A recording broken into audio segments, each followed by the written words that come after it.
Yo, yo, yo, yo, yo. What is going on, AoEM Familia? It is your boy BN, aka Mr. Kingdom Builder. And today, I wanted to talk about how you as a player can get the best start possible in Age of Empires Mobile before you even actually start playing the game. And some of you might be wondering, well, boss, don't I actually have to play the game in order to start leveling and progressing and enjoying and getting the actual potential best start that I can? I mean, you're not necessarily wrong, but there is a lot that goes into deciding on how you want to start before you actually start playing, and that's what we're going to be going over today. So as always, if you enjoy the content, make sure you throw us some because it helps out a lot. Number one, starting solo. This is probably the most average and most basic one that you're going to do. And usually what most people typically will fall into, this is where, let's say you just downloaded the game and you are starting out. You will automatically get populated into the newest kingdom that has been released, with the exception or asterisk of double or triple kingdoms that were released at the same time, i.e. 63-64, i.e. 62-61. In those cases, you may just rotate. So like one person downloads, they go to 62. Next person downloads, they go to 61. Next person downloads 62. Next person 61, right? So it's kind of back and forth. That's how I've always interpreted when you've had two or more kingdoms that have released at the same time.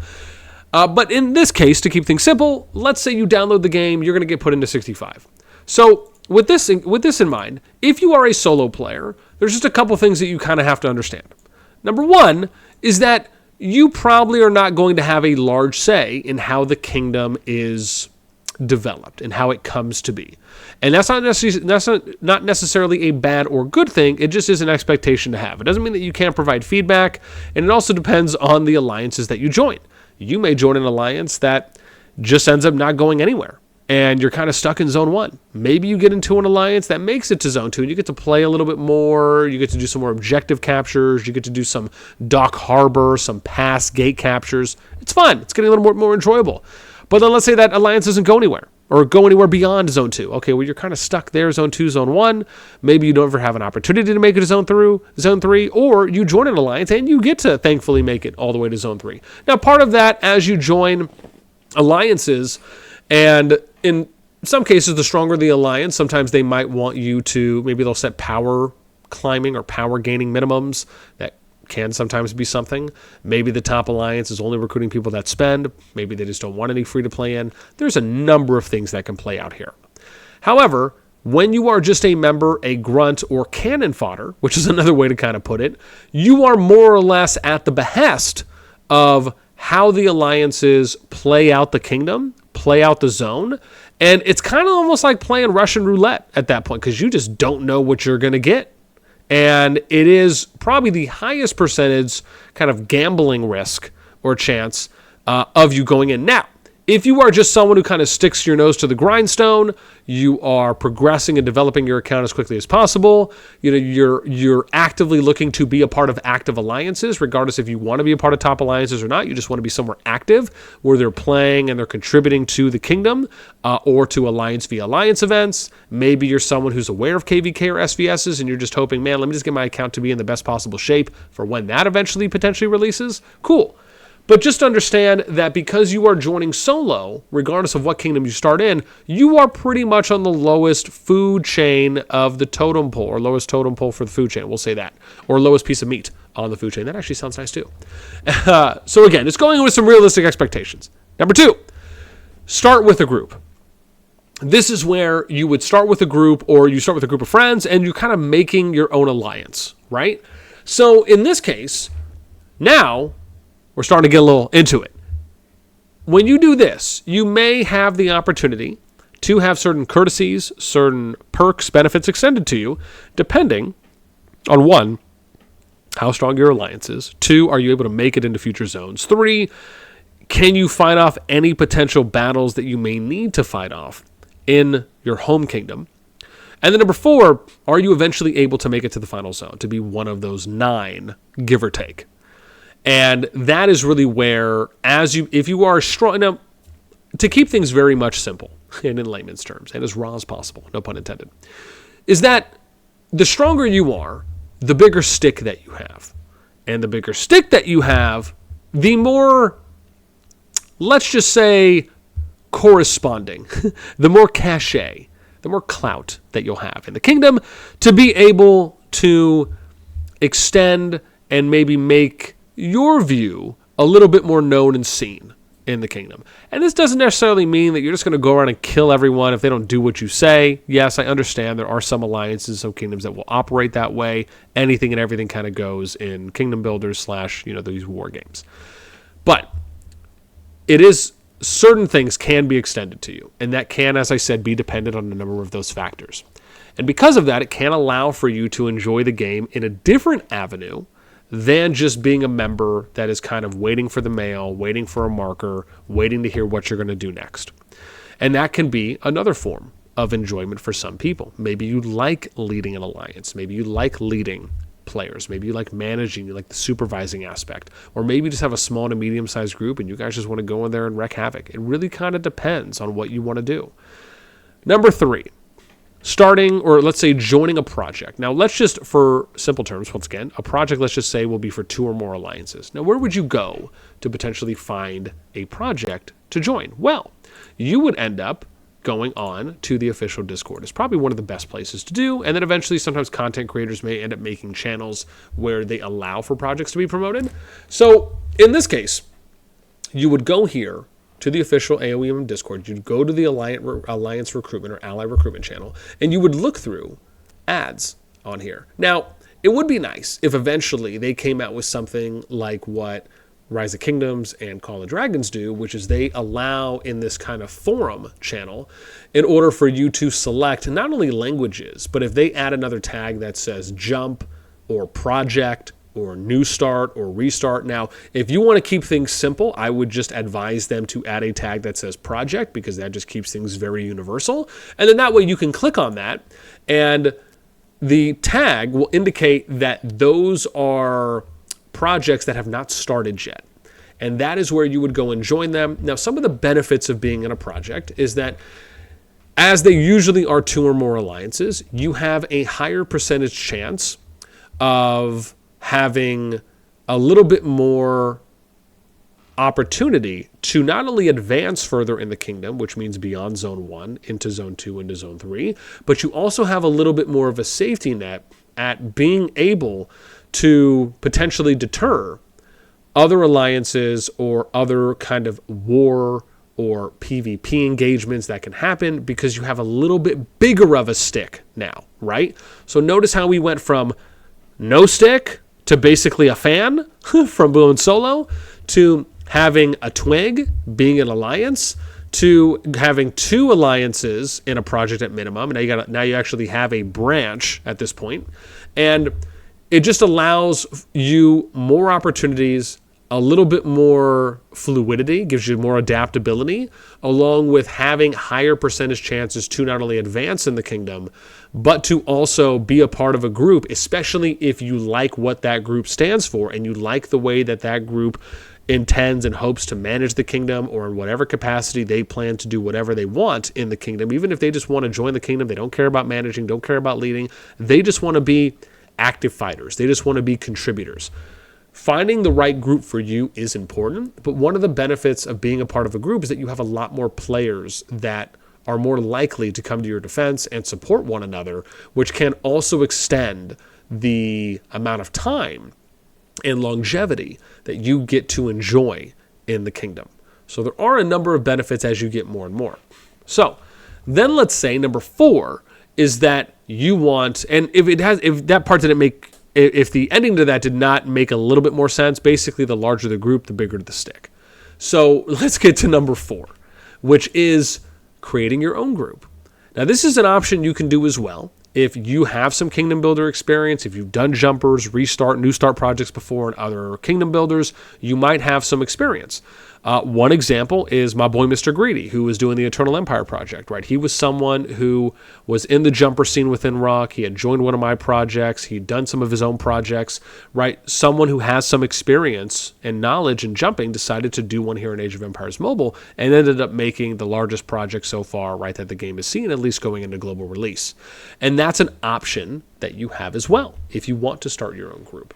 And I will say that starting your own group can, in and of itself, give you more insight into the managerial aspects that goes into these kinds of games, especially if you like that part of the game and not just kind of focusing on only or solely being a member who's just progressing your account and kind of, showing up to fight here and there when able, participating in alliance events, etc. Creating your own group can have its own form of fulfillment. And this is something that I think I really enjoy, this idea of being able to make your own group, because I often find that it gives you good insight into the other side of what goes not only into projects, but what goes into trying to make kingdoms last. Most of the time when players are playing kingdom builders, it's not really a thought that is front of mind. When you are getting into the game, most players on average usually look at kingdom builders as war games. It's kind of, that's it. It's nothing really more than that. And they don't really think beyond, me getting into the game, playing, leveling, contributing, socializing with my alliance, and that's kind of it. Even if they may be aware that, hey, yeah, we have officers, hey, we have a lead, yeah, we get alliance mails, yeah, we get markers, yeah, we might have to go and fight together as a team. That's kind of the extent of it for a number of people. And so when you get in, that is a fourth option for you to be able to start and create your own project, especially if you are someone who kind of wants this opportunity or chance to either shape a kingdom in your image for how you would like to view it, because maybe you've gained some experience and you've been a part of kingdoms and you've thought to yourself, man, I could totally do a project and run a kingdom better than this other person can.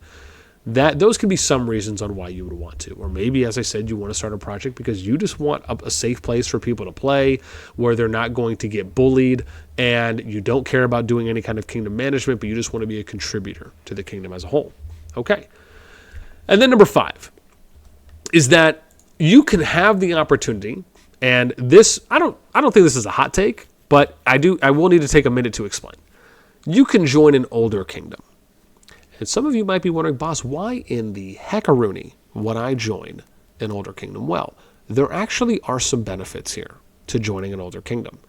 Yes, you may not get access to all of the kingdom milestones for those rewards, even though to a degree you can make an argument that they might be pretty minimal compared to what you would gain from being in an older kingdom. So let me go over what I think are some highlighted points. If, for example, I wanted to start my very first account in an older kingdom.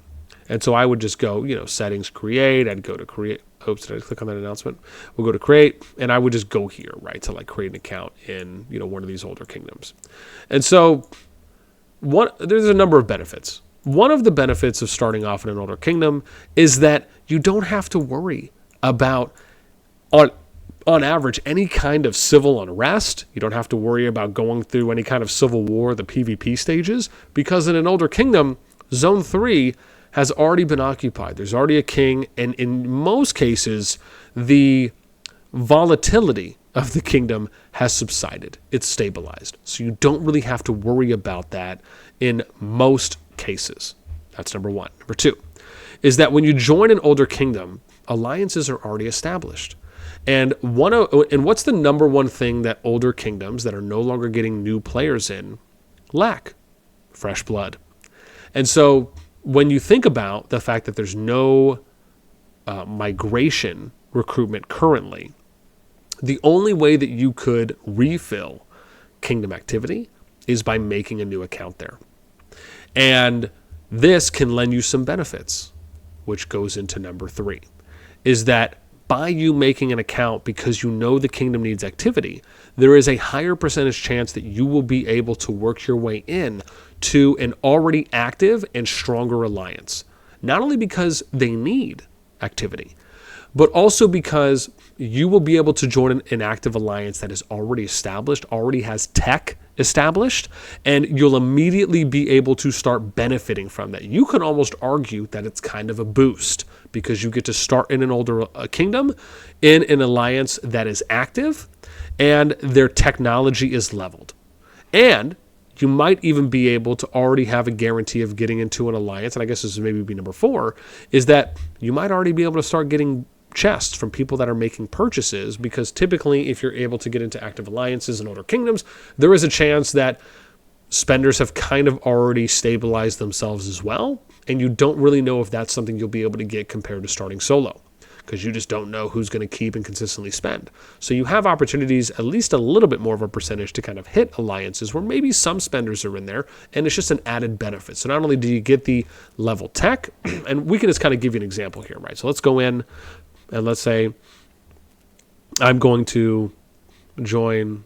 Sorry, totally thought that was the alliance. So I think it's the flags, right? It's not the flags, it's the banner. So let's say I'm just going to join any alliance, right? It doesn't really matter. Let's do a quick join. Join a random alliance. Dope. So let's go in. And once it popped... Did I click on... Oh, I see. I actually had to click on it. Oh my God, can I not quick join anyone? Yes. Cool, we got it. So let's get past here. Now, not only will you be able to benefit from things like technology, right? Because they're probably going to have level tech.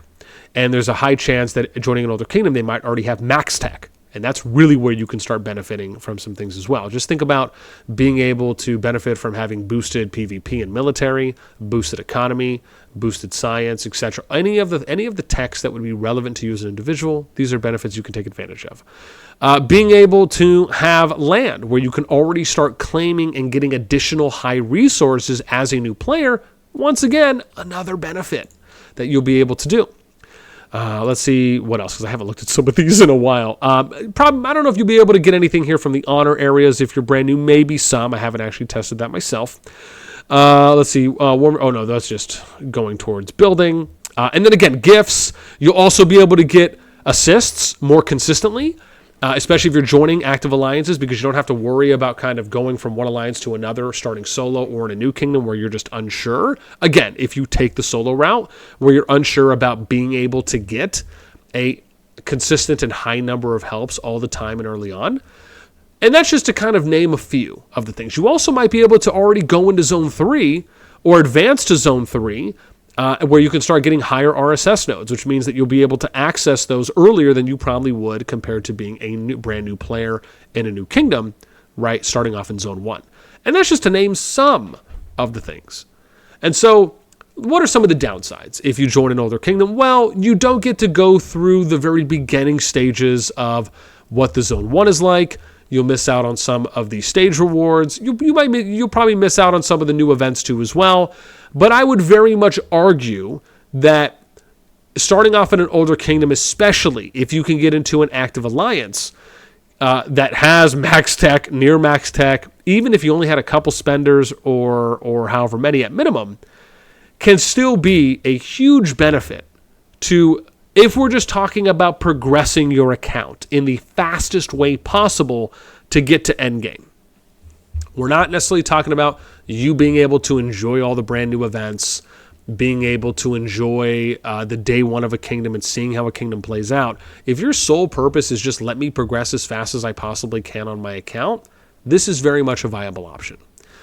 And I think that's probably where we're going to end it. So those are my 5 selections, paths, routes that you can take as a new player. I would also love to hear if you're someone who has taken any of these routes, whether it's been, if you're someone especially who started off in an older kingdom as a new account and compared to starting off in a brand new kingdom as a new account, I'd love to hear what your thoughts and what your experiences have been, along with maybe if there's anything that I missed or another route or path that you see that maybe wasn't mentioned.